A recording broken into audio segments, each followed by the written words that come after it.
Welcome to Copenhagen's historic Church of Our Lady, or as we locals say, Vor Frue Kirke. For nearly 200 years now, this has been the home of Bertel Thorvaldsen's original Christus statue, as well as 12 of the early apostles. Surely no other individual who has ever walked the earth has been depicted through art as often as Jesus Christ. Whether in paintings, sculptures, music, or other artistic outlets, people everywhere have celebrated his life for thousands of years. But who is this Jesus? And why should he matter to us today? During his mortal ministry, Jesus asked his disciples, "Whom say ye that I am?" And as the Holy Bible records, Simon Peter declared, "Thou art the Christ, the Son of the living God." It is fitting at this special time of year that we not only reflect on the Son of God, but also how his birth changed the world forever. We invite you to join us in the coming hour for a selection of traditional Christmas carols performed at the Rome Temple Visitor Center of the Church of Jesus Christ of Latter-day Saints. Tonight's real purpose, however, that which we will hopefully remember long afterwards, isn't what takes place on stage as part of a musical number. Rather, it's how our hearts turn to God in gratitude for the supernal gift of his Son. So, if you're willing to receive all that our Savior has for us to hear and feel this evening, then we invite you to come. Come, all ye faithful.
And it came to pass in those days that there went out a decree from Caesar Augustus that all the world should be taxed, and all went to be taxed, everyone into his own city. Well, not everyone. You weren't there, nor was I. So, how do we know? How can we believe in something we did not personally witness? In truth, it requires both faith and hope. As the ancient prophet Jeremiah taught, we're all symbolically like potter's clay that God lovingly molds and forms as His divine creations. Though we may find ourselves at times in the fire of affliction, we can nevertheless trust in our Heavenly Father and His perfect plan for us, which includes the miracle of the first Noel.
And so it was that while they were there, the days were accomplished that Mary should be delivered.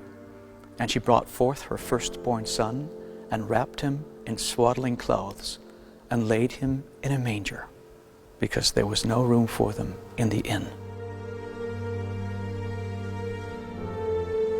The events of that glorious night, that holy night, even that silent night, have inspired mankind throughout the ages. Imagine how a young Austrian priest, Joseph Mohr, and his friend Franz Xaver, the choir director, composed and performed their beloved Christmas carol for the first time in the year 1818. Little could they have foreseen how their simple musical witness of Christ's birth would one day be sung around the world in over 140 languages.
And suddenly there was with the angel a multitude of the heavenly host, praising God and saying, "Glory to God in the highest, and on earth peace, goodwill toward men." Some might wonder, have the days of angels ceased? A wise man once reminded, when we talk of those who are instruments in the hand of God, we're reminded that not all angels are from the other side of the veil. Some of them we walk with, talk with, here, now, every day. Indeed, at this special time of year, we are all invited, like angels, to serve and care for those around us.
And it came to pass, as the angels were gone away from them into heaven, the shepherds said one to another, "Let us now go even unto Bethlehem, and see this thing which is come to pass, which the Lord hath made known unto us." And they came with haste, and found Mary and Joseph, and the babe lying in a manger. Consider that moment. A perfect Son of a perfect Father, coming into the world in the most humble of places to the most humble of parents. The witnesses who found the one who would save us all. They discovered him not on a throne, nor swaddled in the world's finest linens, but instead they witnessed him tucked away in that sacred manger.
Oh, that we could have been there to observe that blessed scene firsthand and to humbly worship the newborn King.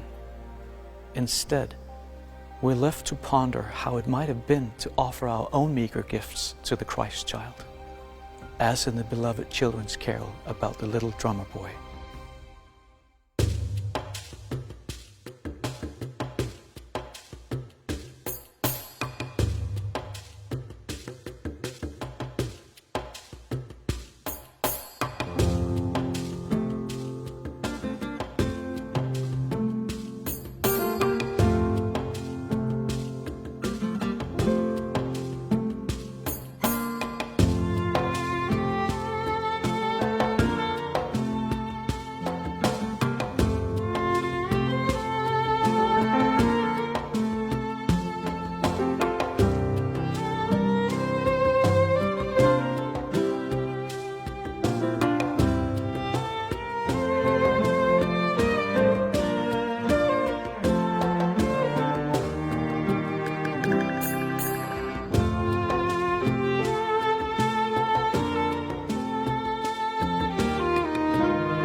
And when the Christ child came, others did as well, each hoping to witness this long-foretold miracle.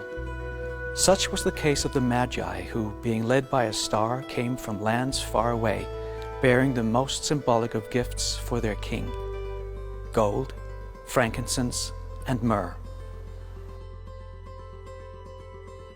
To this day, the generosity of those wise men is still joyfully commemorated throughout the world.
Have you ever wondered what those ancient witnesses must have thought and felt when the promised signs actually began to appear?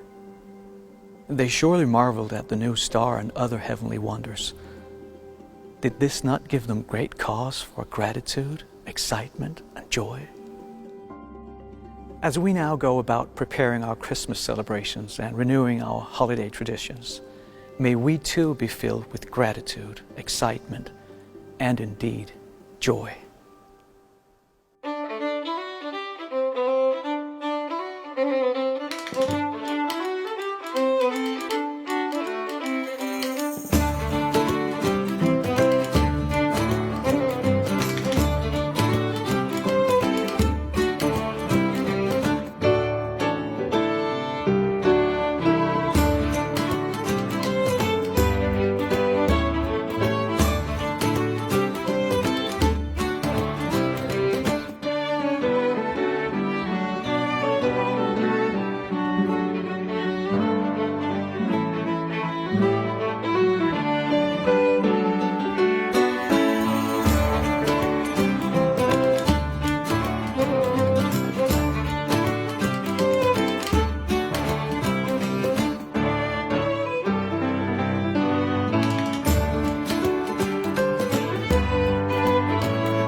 Returning to the question that Jesus posed so long ago, whom say ye that I am?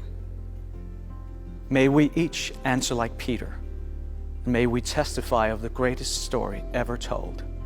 And may we, as Christians, be witnesses of our beloved Savior in all we say and all we do. It comes in a whisper, with one voice. But if we'll all join in, our sacred witness can fill the earth this holiday season.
My brothers and sisters, friends everywhere, did you hear what I heard? Did you see what I saw? Like the rest of you, I wasn't there when Jesus Christ was born. Nevertheless, I know that He lives today. I wasn't there to hold the Christ child, to bring Him gifts, or to watch Him grow to manhood. And yet, I know that He is real and that He loves us eternally. Even though I didn't see the miracles that happened then, I can see them now all around us. For that reason, we gather to pay tribute to our Lord Jesus Christ, whose life and death means so very much to us. Regardless of which church we might attend, or even no church at all, we are all children of our Heavenly Father. We are each an invaluable member of His family, you and I. We therefore have a sacred obligation to love one another as Christ set the example. While there may yet be darkness and strife in the days ahead, the light of Christ connects us and reminds us of our heavenly heritage.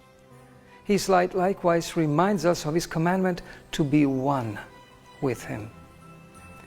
I testify that Jesus was the lowly babe who came to earth and brought to us the gift of Christmas. More importantly, He is the resurrection and the life who brought to us the miracle of Easter. We as His children can be witnesses evermore of Him and His glory.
Throughout Europe, from temples and churches, from scriptures and sacred music, we have heard the sacred message of Christmas. I am President Dallin H. Oaks of the First Presidency of the Church of Jesus Christ of Latter-day Saints. I am pleased to be part of this program.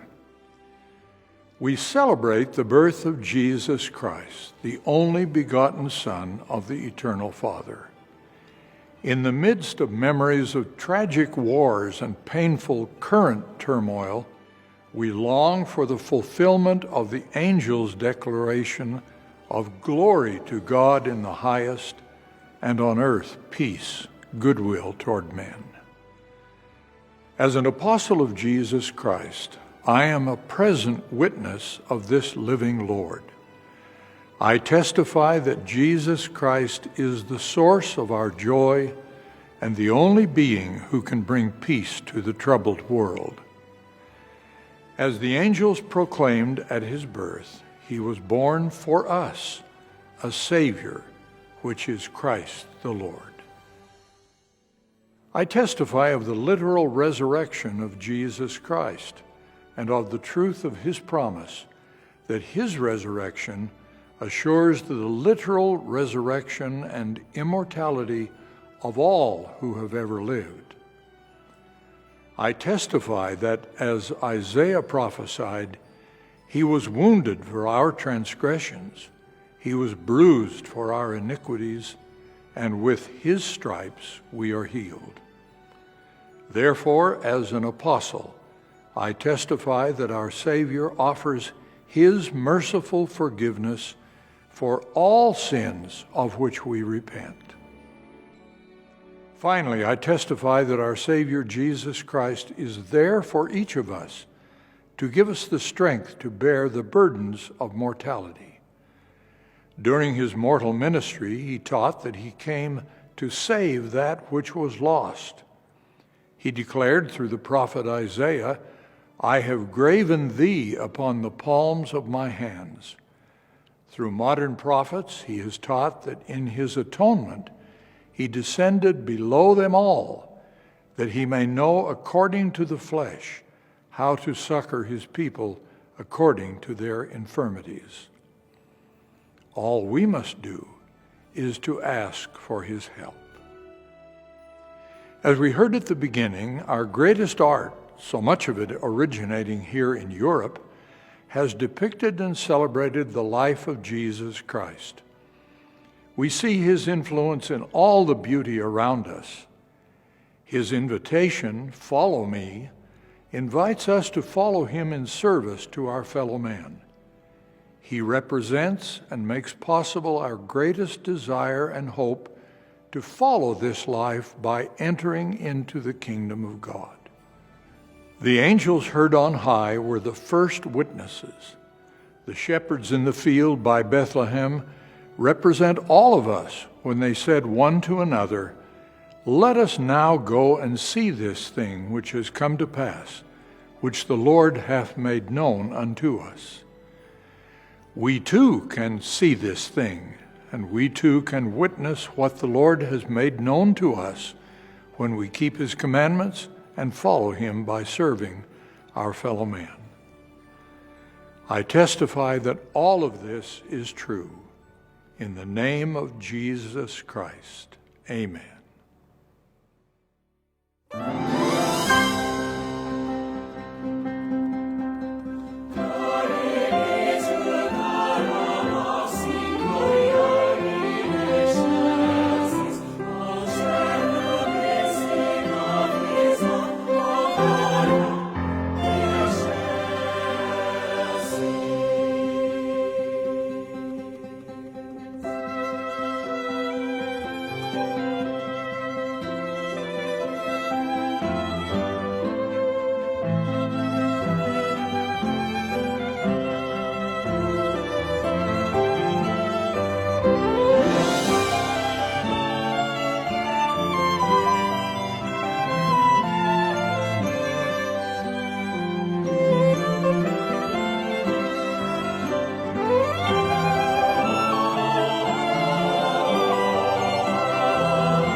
to Bethlehem and see him whose birth the angels sing.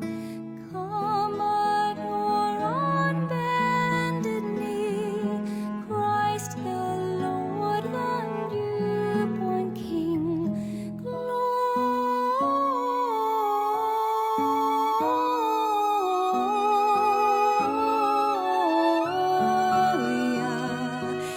in excelsis Deo.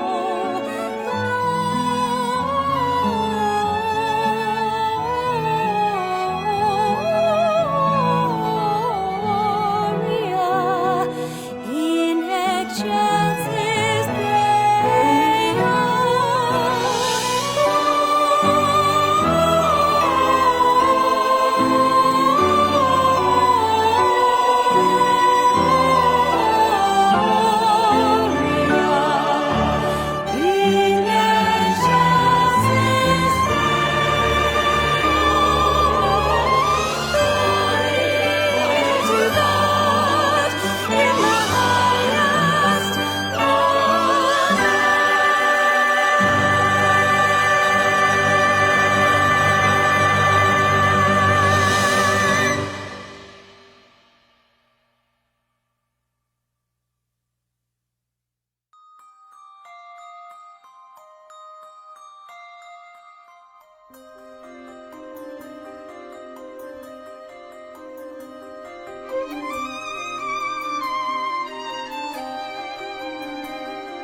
Sega,